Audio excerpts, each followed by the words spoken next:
Hey guys, I decided to do a second video on this, because why not? Because some of you have actually been asking me about that recently, and I told you guys, of course, I made a video about it, but I also kind of watched the video and was like, yeah, I mean, it's not a bad video, but so I kind of decided to do a second part on this. I mean, it kind of did some basics, of course, on my other video, like this.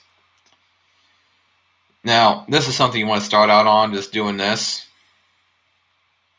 Now, like I said in my other video, I tend to do twirling of the pen a little bit different from other people. And that's because I just learned how to do it on my own, pretty much.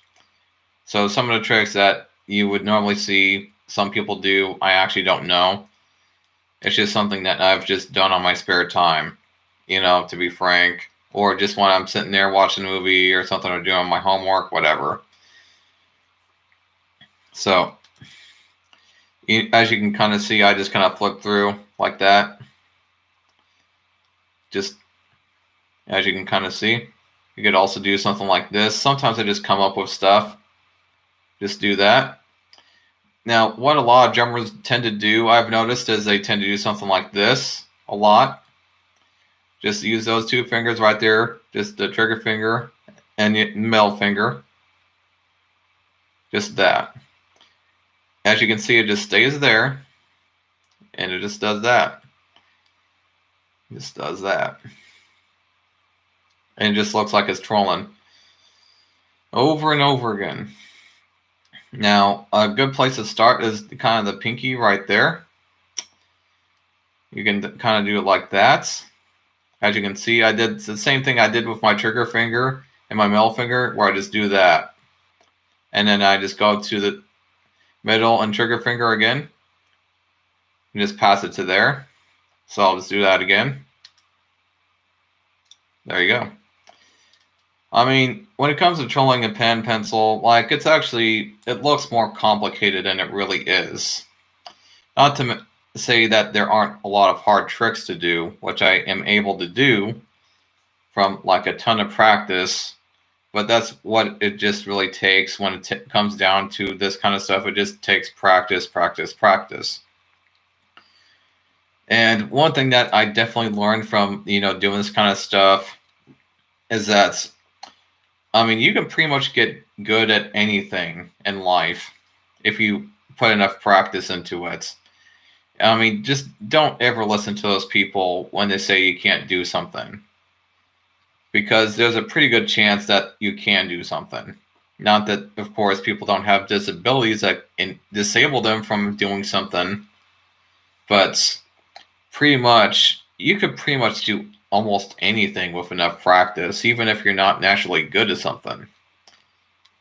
I mean, for instance, when I was homeschooled, I was getting like at least sometimes A's and B's average and stuff that I normally wasn't able to do when I was in a regular school, right?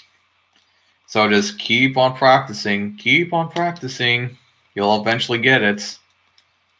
And as you can see with my left hand, I do it slightly differently from my other hand.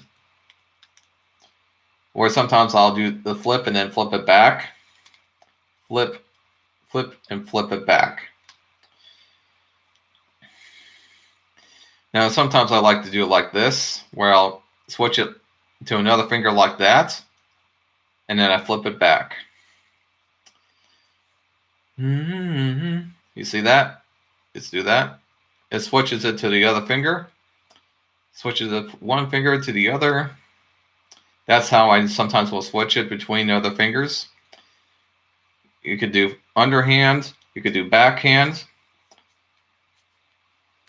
I could do both, of course. It's a little bit harder with my left hand, but I can kind of do it with my left hand.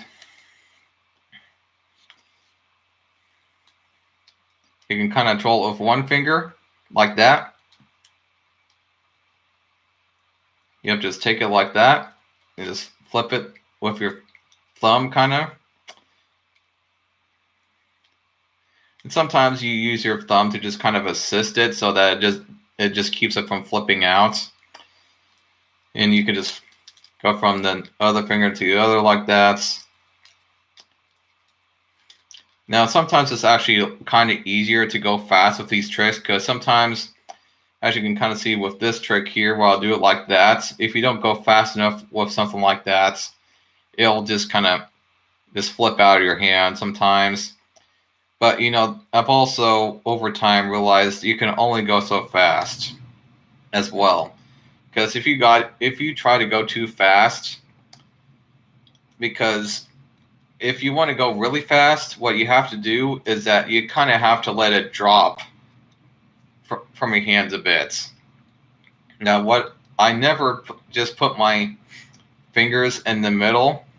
I tend to just put it like right there because that gives it a little bit of weight with the gravity, right?